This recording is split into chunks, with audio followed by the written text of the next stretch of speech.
بسم اللہ الرحمن الرحیم۔ السلام علیکم معزز ناظرین، آج کی اس ویڈیو میں آپ کے ساتھ ایک فحاشہ عورت اور فقیر کا واقعہ شیئر کرنے جا رہی ہیں۔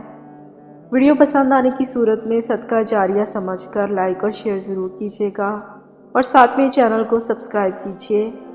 بغداد کے بازار میں ایک حلوائی صبح صبح اپنی دکان سجا رہا تھا کہ ایک فقیر اس کی دکان کے پاس سے گزرا۔ دکاندار نے کہا کہ بابا جی آؤ کچھ کھا پی لے۔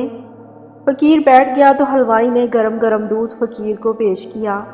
فقیر نے دودھ پی کر اللہ کا شکر ادا کیا اور اس حلوائی کو کہا کہ بھائی تیرا شکریہ، اور یہ کہہ کر فقیر چل پڑا۔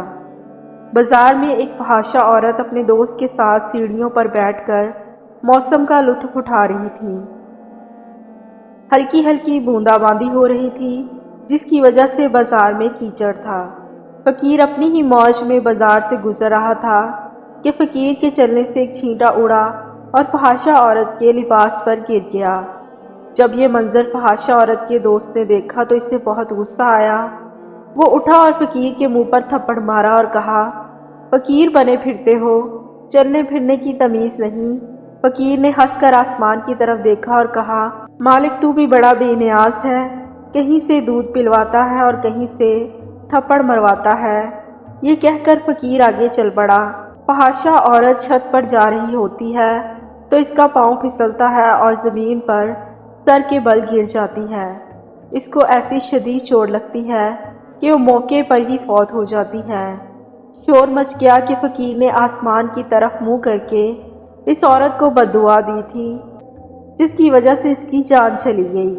فقیر ابھی بازار کے دوسرے کنارے تک نہیں پہنچ پایا تھا کہ اس فحاشہ عورت کے دوست نے فقیر کو پکڑ لیا اور کہا، بڑے فقیر بنے پھرتے ہو، حوصلہ بھی نہیں رکھتے ہو۔ فقیر نے کہا کہ ہوا کیا ہے؟ اس نے کہا کہ تم نے بد دعا دی اور عورت کی جان چلی گئی۔ فقیر نے کہا کہ واللہ میں نے اسے کوئی بد دعا نہیں دی۔ تو اس شخص نے کہا کہ نہیں، یہ تیری ہی بد دعا کا کیا دھرا ہے۔ جب اس نے ضد کی تو فقیر نے کہا کہ اصل بات پوچھتے ہو تو میں بتاتا ہوں کہ میں نے کوئی بد دعا نہیں کی، یہ یاروں یاروں کی لڑائی ہے۔ لوگوں نے کہا کہ وہ کیسے؟ فقیر نے کہا کہ جب میں گزر رہا تھا اور میرے پاؤں سے چھینٹا اڑا اور اس عورت کے لباس پر پڑا تو اس کے یار کو غصہ آ گیا، اس نے مجھے مارا، تو پھر میرے یار کو بھی غصہ آ گیا اور اس نے اس کی جان لے لی۔